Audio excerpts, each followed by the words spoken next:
நம்ம சேனலை பற்றி இன்னும் தெரியாமல் இருக்கிறவங்க கங்கை ஹெர்பல் கிச்சனை சர்ச் பண்ணிட்டு like, share, comment and subscribe பண்ணிக்கோங்க. மறக்காம பெல் ஐகானை ப்ரெஸ் பண்ணிக்கோங்க so that you get notified.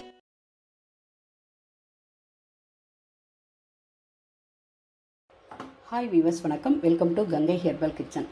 இன்றைக்கி மணிச்சம்பாவில் பொங்கல் எப்படி பண்ணுறது, மணிச்சம்பா குருணையில். ஓகேங்களா? அந்த மணிச்சம்பாவை பற்றின வீடியோ நம்ம நிறைய சொல்லியிருக்கேன் நம்ம வீடியோவில். வேணுன்றவங்க பதிவு போய் செக் அவுட் பண்ணி பாருங்கள். இந்த கப்பால் 1 கப்பு எடுத்திருக்கேன் மணிச்சம்பா குருணை. குருணைனா அந்த ரவை பதம், ஓகேவா? 1 கப்பு எடுத்திருக்கேன்.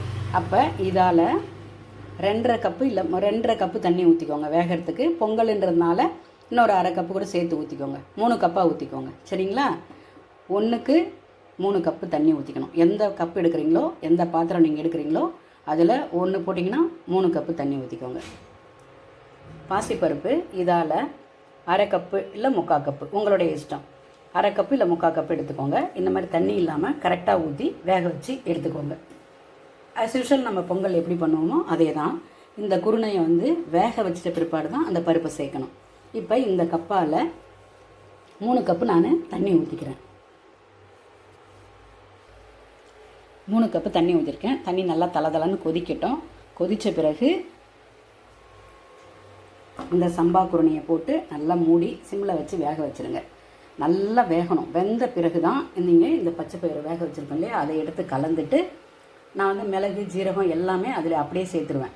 மிளகு, ஜீரகம், கருவேப்பிலை, இஞ்சி என்னென்ன போடணும்னு நினைக்கிறீங்களோ பாசிப்பயிறு சேர்த்த உடனே எல்லாத்தையும் சேர்த்து போட்டுருங்க. ஓகேங்களா? அப்படி இல்லை பல்லால் கடித்து மெல்ல முடியாது அப்படின்னும்போது இந்த ரவை குருணையை சேர்க்குறீங்க இல்லையா, அப்போவே மிளகு தட்டி போட்டாலும் சரி, முழுசாக போட்டாலும் சரி, மிளகு, ஜீரகம், இஞ்சி, கருவேப்பிலை நீங்கள் என்ன போடுவீங்களோ அது போட்டுக்கோங்க. பெருங்காயம் கொஞ்சம் தாளிக்கும் போது போட்டாலும் சரி, நீங்கள் அப்புறமா போட்டாலும் சரி, எப்படி வேணாலும். அது தாளிக்கும் போது போட்டால் நல்லா வாசமாக இருக்கும்.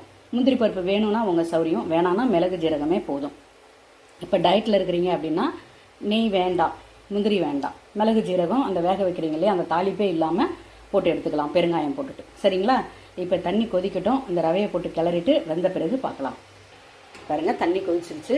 கட்டி தட்டாது, ஏன்னா நம்ம ஊற வச்சுருக்கோம், கழுவி நிறைய 10 தடவைக்கு கழுவி இருக்கோம், அப்புறம் வறுத்துருக்கோம், ஓகேங்களா? அதனால் கட்டி தட்டாது.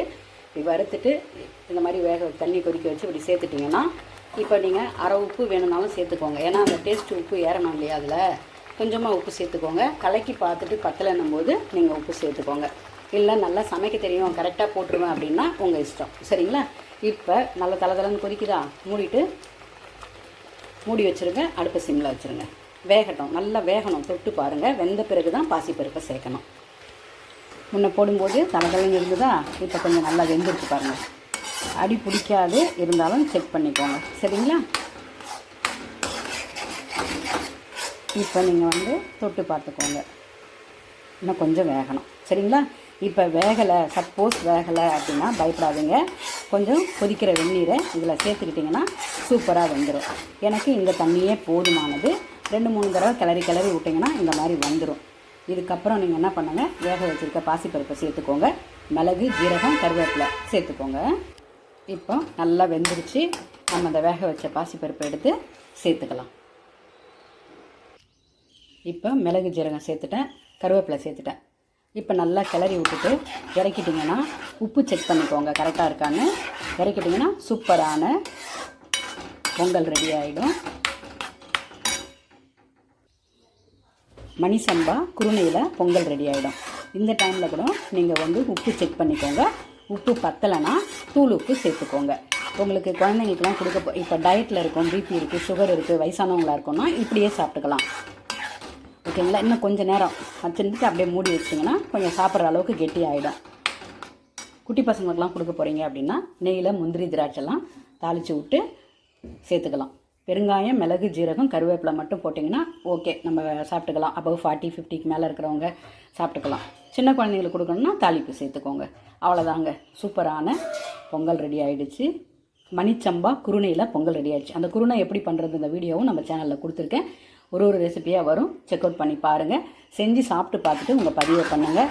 நீரிழிவு நோய் இருக்கிறவங்க, பிபி இருக்கிறவங்க, சுகர் இருக்கிறவங்க, வெயிட் லாஸ் பண்ணுறவங்க தான் சாப்பிட்லாமா அப்படின்னா அப்படி கிடையாது.